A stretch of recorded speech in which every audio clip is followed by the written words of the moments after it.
rien ne peut nous atteindre si ce n'est ce que Dieu, Allah tabaraka wa ta'ala, a prescrit pour toi. Lorsque cette certitude s'installe dans le cœur, la peur diminue, l'inquiétude s'apaise et la confiance en Allah grandit. Tu comprends alors que personne ne peut avancer ta mort, retarder ta subsistance, t'enlever un bien ou t'accorder un bien sans la permission d'Allah. Tout est entre les mains du Seigneur des mondes. Combien de personnes vivent dans l'angoisse permanente? Elles craignent l'avenir, les gens, les maladies, la pauvreté ou les épreuves. Pourtant, si elles méditaient cette parole d'Allah, elles trouveraient une paix que rien de ce monde ne peut offrir. Car le croyant sait que tout ce qui lui arrive est écrit avec une sagesse parfaite, même lorsqu'il ne la comprend pas immédiatement. Si une épreuve te touche, ne pense pas qu'elle t'a atteint par hasard.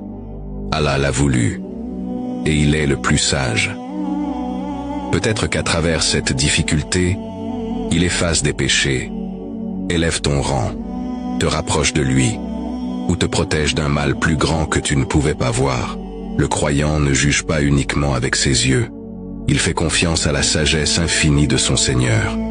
Et si un bien t'arrive, n'en sois pas arrogant.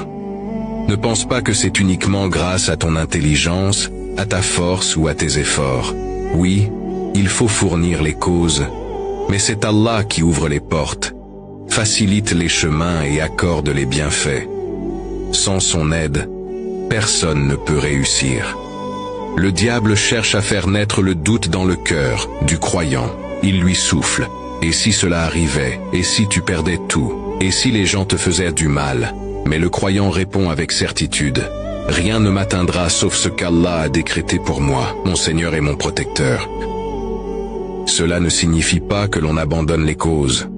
Au contraire, l'islam nous enseigne de travailler, de nous soigner lorsque nous sommes malades, de protéger nos familles, de chercher notre subsistance et de faire tout ce qui est permis. Ensuite, une fois les causes prises, nous remettons le résultat entre les mains d'Allah. C'est cela le véritable tawakkul, agir avec responsabilité tout en ayant une confiance totale en Allah.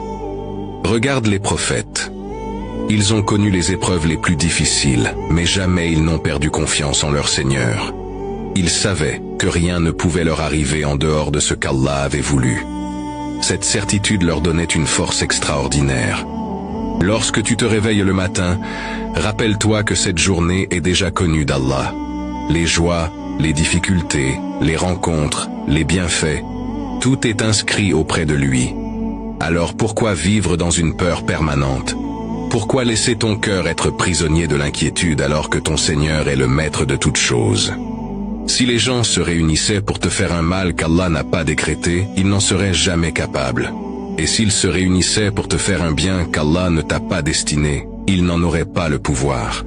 Les créatures sont faibles, elles ne possèdent rien indépendamment de la volonté d'Allah. Cette croyance apporte aussi la patience. Lorsque tu perds quelque chose, tu dis « C'était un dépôt qu'Allah m'avait confié. Il me l'a repris au moment qu'il a choisi. » Lorsque tu traverses une épreuve, tu dis « Mon Seigneur sait ce que j'ignore. » Lorsque tu reçois une faveur, tu dis « Alhamdulillah, tout vient d'Allah. » Ne laisse donc pas la peur de l'avenir t'éloigner de ton Seigneur. L'avenir appartient à Allah.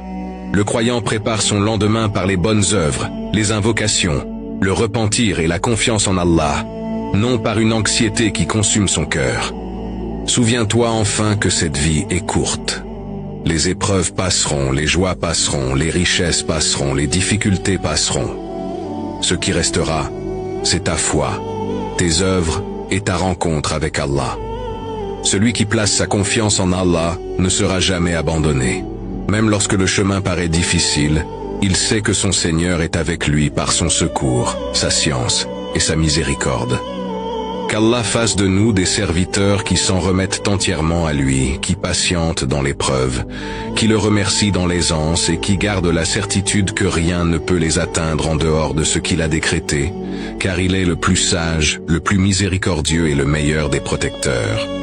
Qu'Allah raffermisse ta foi, apaise ton cœur, te protège de tout mal, te guide vers ce qu'il aime et fasse de toi un serviteur qui place sa confiance en lui en toutes circonstances.